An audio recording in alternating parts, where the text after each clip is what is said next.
Today's video, we survived 100 days of Minecraft, except there's two of us. Let's get you guys accustomed. This is my friend Aweka, and he doesn't play Minecraft survival very often, so hardcore mode is gonna be an interesting one. If one of us gives up on the challenge is then over. A couple goals for this video is to discover everything the 1.20 update has to offer, make a house using the new block, and finally beat the Ender Dragon. Can we pull this off without giving up? Watch till the end to find out. Also, every subscriber I get for this video, I will be placing 1 TNT on Aweka's Minecraft house, so make sure to hit that button. Let's get on to the video. Days 1 to 5. I spawn into a brand new Minecraft 1.20 hardcore world, spawning into a flipping snow biome. Not a lot of resources here, but honestly we explored a little bit. It didn't take very long before we realized that the snow was actually sinking. We also found ourselves a goat around the top of the mountain, and we ended up killing it because Aweka thought it dropped us food. I don't think goats drop food. We ended up exploring a little bit because we wanted to see what kind of resources were here in the first place. It didn't take us long to leave the mountain biome, but we ended up finding a ravine. Did we want to go inside? Not really, but it did look pretty cool. Then after a bit more exploring, we ended up finding a village, and this is really good because it gave us a source of food, hay bales, and there was a whole bunch of it, enough for both me and Aweka. This also gave us access to beds, and the reason why that's important is so we could sleep off the night and increase our chances of surviving. An interesting thing about this village is the fact that it was abandoned. There's a bunch of cobwebs and a bunch of zombie villagers that already existed. I think these are called abandoned villages. I think the first goal I wanted to tackle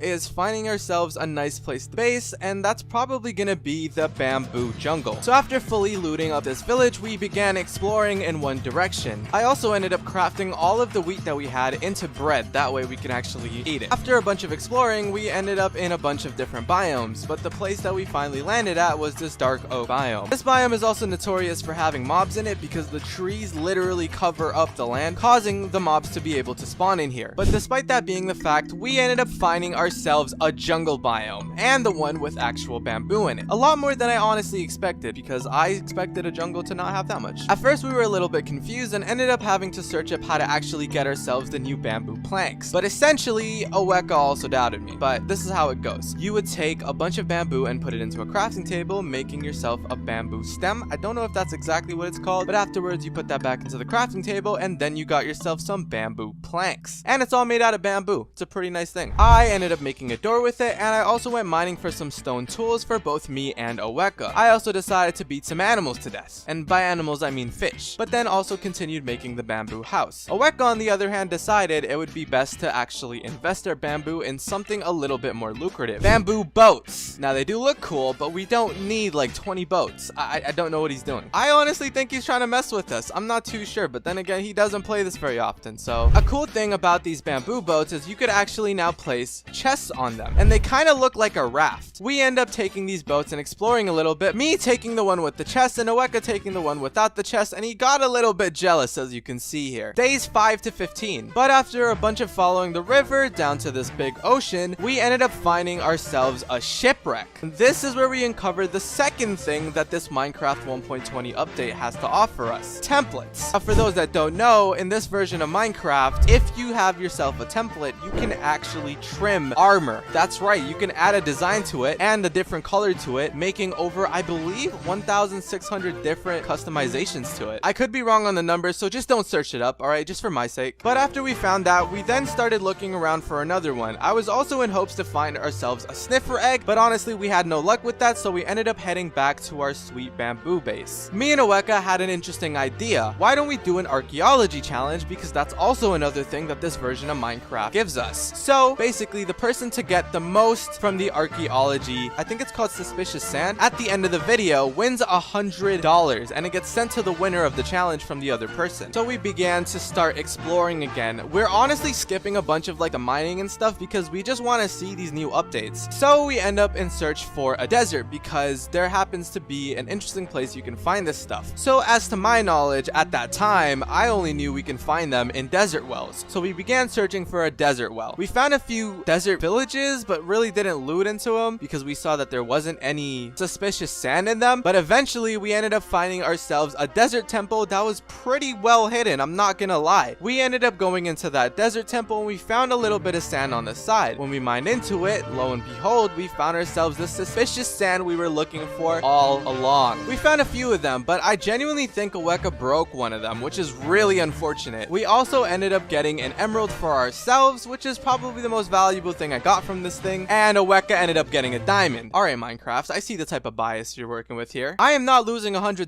to Aweka. So after spending all that time actually transporting between the places, we ended up going on a bit of a mining trip and got ourselves ironed out. Simply put, despite how much we explore, at the end of the day, it'll still be risky ventures if we don't have some sort of armor. So we were also in search for a bunch of diamonds. If you guys didn't know, in this version of Minecraft, diamonds don't spawn out in the open in veins of 4. They actually spawn in veins of 1 unless they are covered or underground. And a way to bypass this is simply put, if you find an underwater cave, the chances of you finding diamonds out in the open is so much higher, and they're often like 4 or 5 veins. And that was the main strat that I was betting all my money on. Me and Aweka, we ended up finding this really big cavern, and he ends up finding a bit of an underwater area, which led to us getting a bunch of diamonds, but not enough for a full set, so we had to keep going. We ended up going into a dead end, a couple of them even, and found ourselves a gulk area. And if you guys didn't know, this is where you summon the warden, so we accidentally ended up summoning the warden when trying to get through it, and we did not engage, but it was coming really close to us, so we ended up building upwards. After continuing down that area, we also found ourselves at a mine shaft. This thing was gigantic, but it was also burning down. Aweka found a couple one-off diamonds there, and he was also doing a lot of risky ventures, as if we both don't lose the challenge if one of us dies. I don't know why he's playing these type of games. Days 15 to 20. We ended up getting quite a bit of diamonds, probably enough for the both of us, but I think Aweka got a little bit more than me, which is fine, because why would we even need that much in the first place? But then again, the armor piercing with diamond colors might look actually pretty nice. But despite all of that, we ended up getting out of the cave and ended up exploring a bit, because honestly, I grew out of the bamboo hut, alright? It's not that nice, okay? It's an okay house at best. So we ended up exploring and we found ourselves the brand new biome. And this biome is known as the cherry blossom biome. Now this biome is actually really interesting. It's pretty pink if you couldn't tell. But we ended up deciding this is the place we're going to be making the final house of this 100 days at. So I got to chopping. Days 20 to 30. After a bunch of chopping, we decided to finally start building the house. I was the builder of the group because Aweka didn't really have many building skills, but that's okay. He can just sit there and do whatever Aweka does on a day-to-day basis. I don't know. And after a whole bunch of building, this very complex house that's definitely not the shape of an L if you look at it from the top is done. The pink house. It's amazing, I know. But after finally finishing this house, we also decided to start trimming a bit of our armor since we now have stuff for armor. You know, if you really think about it, armor trimming is kind of like getting a haircut at a barbershop in GTA, but for armor, of course. Oh, nobody else thinks that? I only really had one piece of iron armor, and I decided to use it on that to see what it would look like, and I decided to use an emerald as the color, and it ended up looking like this. Honestly, I really like these armor designs. I'm really curious to see what it looks like with a diamond set of armor and a netherite set of armor, because I definitely want some netherite before the end of this challenge. Days 30 to 40. During this duration of time, we also ended up going on another mining trip and got ourselves a full set of diamond armor. Despite all of that, Aweka ended up spending some of the diamonds that he got on a diamond pickaxe, which is lucky because I don't have any diamonds anymore. And we ended up searching for a lava pool to make ourselves a nether portal. And I let Aweka do it this time around because, you know, he's obviously a professional at this game. Come on now. After a bunch of walking around, we found ourselves a bastion, and we got hella gold blocks out of it. We also ended up killing a bunch of endermen for ender pearls using this boat trick that I showed Aweka. We also find ourselves a nether castle and end up getting a bunch of blaze rods, and also kind of close into my death a little bit, but that's okay. We also ended up exchanging a bunch of that gold for some ender pearls from piglins. In the midst of it, Aweka also did kind of jump into there and almost get killed, so we had to be very careful on how we go about this. Luckily, some of the loot that we picked up from the bastion happened to be an armor template, which meant we have another pattern to then put onto an armor piece, because we need one template per armor piece to actually put a design onto. Now this one is called like the snout something something, I don't really know, but we ended up, you know, making a chest plate, a netherite chest plate at that. So I ended up using that template right on my netherite chest plate, and I think Aweka did as well. We were definitely gonna need more netherite if we wanted to see a full netherite set with these armor trimmings, so we had to step up our game. I ended up going down to the river, getting some water so I could get an infinite water source, and then ended up creating ourselves a wheat farm right next to the house and fenced it up with some pink fences. Days 40 to 50. At this time, Oweka had already logged off of the server, so it was just me at this moment. And I didn't really know what else to do because I didn't want to make too much progress without him. So I ended up making a cherry blossom treehouse. My thought process was this: we didn't have enough cherry blossoms around the place, so I ended up getting a bunch of saplings. I then placed the saplings around the house because I was very indecisive on where to actually place this treehouse. By the time I actually placed all of them, they ended up growing up after I went AFK for a bit, and then ended up deciding where I wanted the treehouse to be. Kind of. What I ended up doing is, after getting a bunch more cherry logs to actually make this build, I ended up making a staircase to what's supposed to be the 3rd floor, but is then connected to this shrine that I made out of Sakura blocks as well. I also put a bit of glowstone at the top of it to make it look really nice. Another item they ended up adding is hanging signs, and that's also another thing I wanted to do, even though it was a little bit costly and it was gonna cost her iron, which I don't think Oweka will really like. You know what? He has his own chest and he has his own stuff, so honestly we don't need to worry about it too much. Let's just get to work. And by the end of it, the treehouse ended up looking like this. I also added a bunch of fences, so you know, when you're running up there, it doesn't actually drop you off, and it had a bit of a design to it. I honestly really like it. Another thing that I think I forgot to mention is I found out what to do with those pot shards that we got from some of the suspicious sand that we found at that temple. The use of it is to make ourselves a pot, and a pot with some designs on it. And honestly, in my opinion, I thought it was really nice. It added a little bit of decoration that you can put around the house, but I may have overdone it just a tad bit because there were just pots everywhere, even if it didn't make too much sense. You know what? That doesn't even matter, okay? Because it looks pretty. I wanted to refocus on the main task at hand, and that's simply just to get more netherite, so I could honestly work on that a bit before Oweka hops on. So I begin my sheep farm. I went out and found ourselves some sheep, and I had to bring them all the way back to our house. That's also another reason I made the wheat farm, so we actually had the wheat for it. But after all of that, we brought them back to the house, and I ended up not having a pen for them, so I stuck them in a very sanitary hole. Is this a good idea? I don't know. Honestly, I'm very scared of them entity cramming when I start breeding them, but that's okay. But not before long, Oweka ended up coming back from school, and he joined up on the server. So I showed him around. Days 50 to 60. There was not a lot of stuff that happened around this time. Honestly, me and Oweka were just talking and waiting for the sheep to actually grow. But the sheep farm now looks like this, with a bunch of more sheep in them, and it's a little bit extended. Honestly, sheep are in here living rent-free, so they shouldn't be complaining. And they get the 2 best neighbors in the world. Me. And Oweka too, I guess. But after a bunch of us farming them for wool, we ended up getting a bunch of beds and going to the Nether. We needed a way to get down all the way to Y level. I think it was 13 to 11. That's the one we decided to choose. We ran into a bit of a problem, and that's just simply put, we were on top of a huge lava lake. A lake doesn't really justifyingly explain this. It's more like a lava ocean, just stopping us from getting to those lower Y levels. So I decided to do something very risky for someone playing hardcore Minecraft. I ended up diving into the ocean of lava. But to be fair, in my defense, I did have myself a fire protection potion. My thoughts were, if I could get to the bottom of this lava ocean, I can then build around me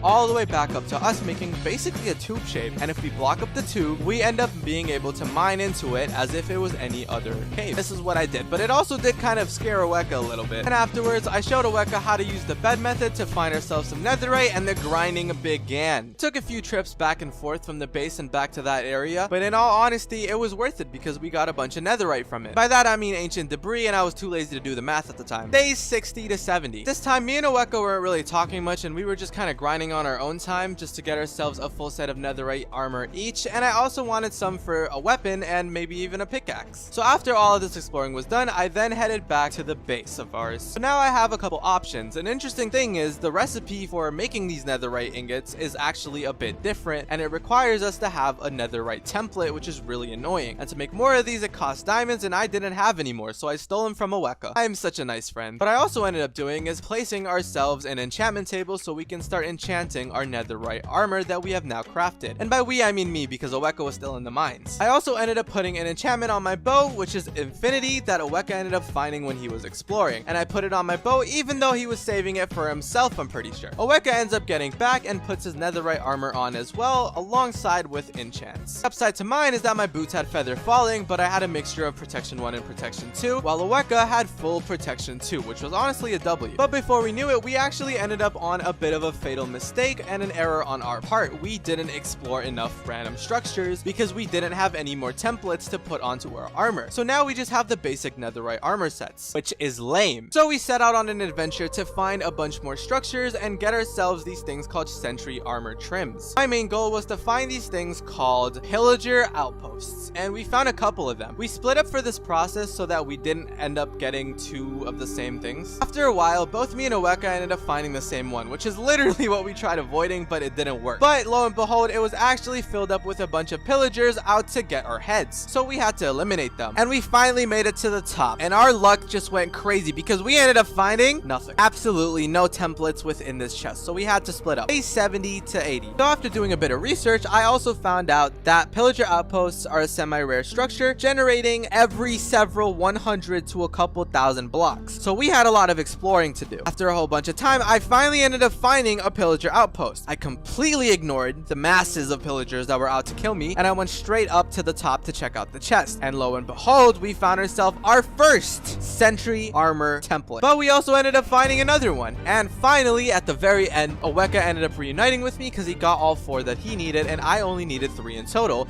and I had 2. So we ended up finding one last pillager outpost that I was hoping the thing would be in, and they had a bunch of these pillagers, and this is how it went. Finally, I've gotten myself the last sentry armor trim. I then went a little bit far away from them so they can't really sense us, and ended up placing down the smithing table, and we ended up trimming up our armor one last final time, or so I thought at that moment. Days 80 to 90. We went back to the base, got everything that we needed, which also includes the beds we needed to kill off the Ender Dragon. That's right, we needed a bunch of those. Then we began following the Eye of Enders. Eye of Enders ended up leading us over to a desert, and we also found ourselves camels. Not the same ones that we had before, but different ones, but we ended up taking the saddles from the old camels that we abandoned. We also ended up sleeping there for the night because it was getting pretty late. Then we moved forward with the camels included. I'm gonna be honest with you, we are not very good camel owners because we were jumping off of cliffs and everything, okay? Aweka even got one of his camels to 2 hearts. Ended up ditching his camel so that he can just ride my camel, and I'm just in the back. Crazy. After a bunch of exploration, we finally ended up finding ourselves nearby where I think the end portal was actually at. Then both me and Aweka decided to mine down in a singular hole for some reason. Aweka wanted to escape it, but I just kept mining down. And eventually we found ourselves to an opening which led us to a cave. We thought it was just some normal cave, but further inspection, we found out that it actually led into the stronghold. Now this stronghold was placed a little bit weird because a lot of the areas were caved in. So we ended up reaching a lot of dead ends. I also ended up finding ourselves a library which had a chest at the top which gave us some pretty interesting loot. One of the more notable pieces of loot was the fact that they gave us an armor template for us to put on our armor, and it's different from the one we had last time. I ended up using one of them and Aweka ended up using the other, and it overrid the old one we had. I think I like this one a lot better than the last one, so I'm just gonna keep it on. It's funny how I say that, but I